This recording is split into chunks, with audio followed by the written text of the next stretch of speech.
దేవుడి నామానికి స్తోత్రములు. ఈ ఉదయకాల సమయంలో మీ అందరికీ కూడా నా హృదయపూర్వకమైనటువంటి వందనాలు తెలియజేస్తున్నానండి. ఈ దినము దేవుడు మీతో మాట్లాడుతున్నటువంటి మాట, కుటుంబములో శాంతి లేకుండా, సమాధానము లేకుండా, సంతోషము లేకుండా, ఐక్యత లేకుండా ఉంటూ ఉన్నారా? అయితే ఈరోజు దేవుడు మీతో మాట్లాడే మాట, అన్నీ ఉన్నవి కానీ కొన్ని కుటుంబాలలో శాంతి ఉండదు, ఐక్యత ఉండదు, సమాధానం ఉండదు కదా. కానీ దేవుడు ఈరోజు మీతో మాట్లాడుతున్నటువంటి మాట అయితే, దేవుడు బిడ్డలారా, పూర్ణ శాంతి గలవాడిగా చేస్తాను. చూడండి, వాక్యం సెలవిస్తూ ఉంది. కీర్తనలు 57వ అధ్యాయము 2వ వచనములో వాక్యం ఈ రీతిగా ఉంది. మహోన్నతుడైన దేవునికి నా కార్యము సఫలము చేయు దేవునికి నేను మొర్రపెట్టుచున్నాను.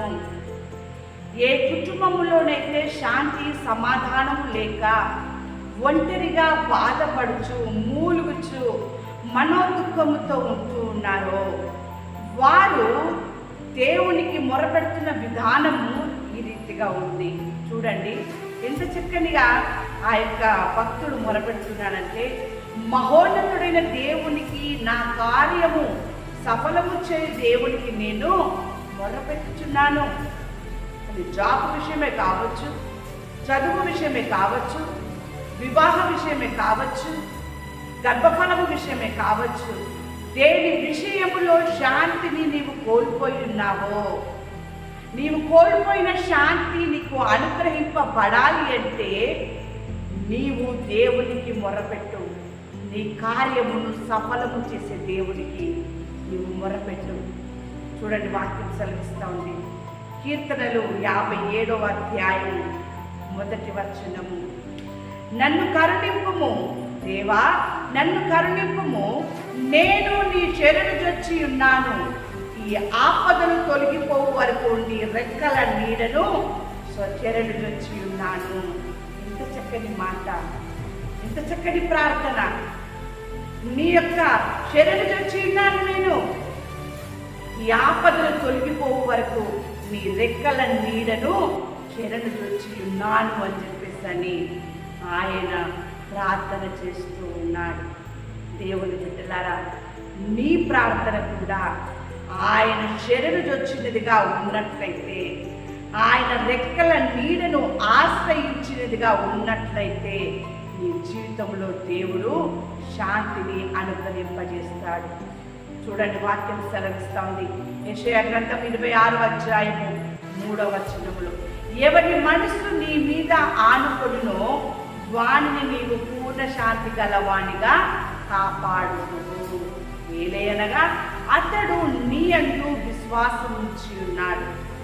దేవుని బిడ్డలారా, నీ ప్రార్థనలో దేవుని యందు విశ్వాసం ఉంచి నువ్వు ఈ రీతిగా ప్రార్థన చేసినట్లయితే, దేవుని పైన నువ్వు ఆనుకొని దేవుని యొక్క శరణు కోరి, దేవుని యొక్క ఆశ్రయము కోరి నువ్వు ఈ రీతిగా ప్రార్థన చేసినట్లయితే అన్ని విధాలుగా నీకు దేవుడు కార్యం చేసి పూర్ణ శాంతిని ఆయన నీకు అనుగ్రహింపజేస్తాడు.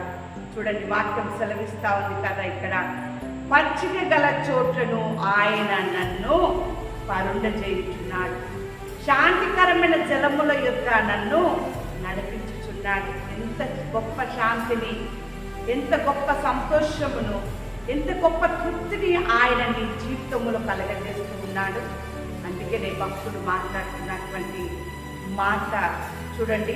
కీర్తనలు 23వ అధ్యాయము 4వ వచనము. దేవుని పైన ఆనుకొని ఉన్నాడు, ఆయన రెక్కల నీడను శరణుజొచ్చి ఉన్నాడు. అందుకే ఆయన ఆ నమ్మకంతో, ఆయనకున్నటువంటి విశ్వాసంతో ఈ మాటను అంటూ ఉన్నాడు. కీర్తనలు 23వ అధ్యాయము 4వ వచనము.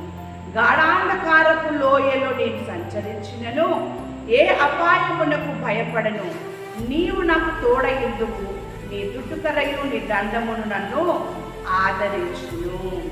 దేవుని బిడ్డలారా, దేవుని పైన ఆనుకొని ఉన్నటువంటి ప్రతి ఒక్కరు కూడా ధైర్యము కలిగి ఉంటారు. అలాంటి వారుగా ఉన్నటువంటి వారికి దేవుడు తోడుగా ఉంటూ ఉన్నాడు. ఎలాంటి అపాయము రాకుండా వారిని కాపాడుతూ వారికి పూర్ణమైనటువంటి శాంతిని తృప్తిని అనుగ్రహింపజేస్తూ ఉన్నాడు. ఆ రీతిగా నీవు కూడా ఉన్నట్లయితే నీకు నీ కుటుంబానికి ఆయన పూర్ణ శాంతిని కలుగజేయునుగాక. ఆమేన్.